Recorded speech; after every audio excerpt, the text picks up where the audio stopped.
Hello, I'm Justin Gallagher, Associate Publisher of the American Journal of Managed Care. Welcome to This Week in Managed Care from the Managed Markets News Network. Trust is Hillary Clinton's biggest problem in the race for president. But when it comes to healthcare, voters trust her more than Donald Trump. That's what the most recent Kaiser Health tracking poll found when it asked voters which candidate they trusted more to handle a series of healthcare issues. Clinton had the edge in several areas, including the ability to manage Medicare's future, ensuring access and affordability in healthcare, dealing with the Zika virus, guaranteeing access to women's reproductive health. While Clinton outpolled Trump on most healthcare issues by double digits, those over age 65, who are the most reliable voters, were more evenly divided. They only favored Clinton by 3%. For more on the Kaiser poll, visit ajmc.com. Access to quality health care remains more difficult for the poor, racial minorities, and those in rural areas, according to a new article in Health Affairs. Despite efforts to end disparities, they continue to exist, especially in cardiovascular disease and cancer. Tanjala Purnell of Johns Hopkins and fellow researchers examined 4 key ways that current interventions fail to close disparities. Interventions must do more to enhance the connections between the healthcare systems and the communities they serve. For certain conditions, interventions must extend from prevention to primary to specialty care and from hospitalization to post-discharge. Patients and families want interventions that look at the whole person, not just the disease.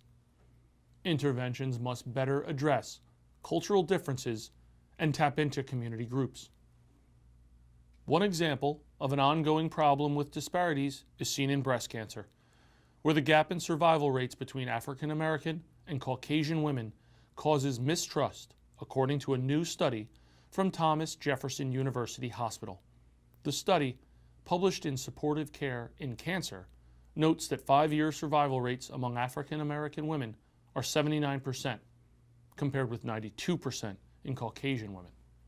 Treatment for African American is often more aggressive, leading to lower quality of life.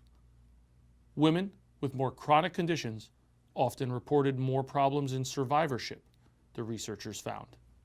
Said study author Amy Leader, "The associations aren't causal, but they do show us how much diversity there is within the African American women as a group, and that it will be important to craft different approaches to address needs of different parts of the community."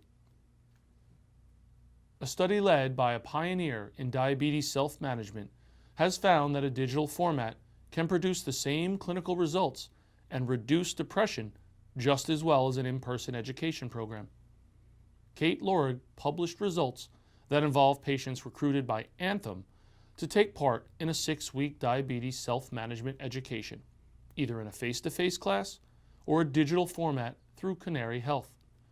The curriculum was based on the Stanford Diabetes Self-Management Program that Lorig developed. At a 6-month follow-up appointment, patients in both groups had similar improvements in their weight, A1C, depression scores, amount of exercise, and medication adherence. The results suggest health plans can use digital programs to reach a wider audience for diabetes self-management, especially men, who have been less willing to enroll in education programs. There's something new this year at Patient-Centered Oncology Care, AJMC's annual multi-stakeholder meeting in Baltimore, which meets November 17th and 18th. For the first time, AJMC is calling for posters, which will be presented during the meeting. Poster topics include cost sharing, barriers to reimbursement, tools for quality improvement, coverage gaps. For more information about poster topics and to register, visit ajmc.com. For all of us here at the Managed Markets News Network, I'm Justin Gallagher. Thanks for joining us.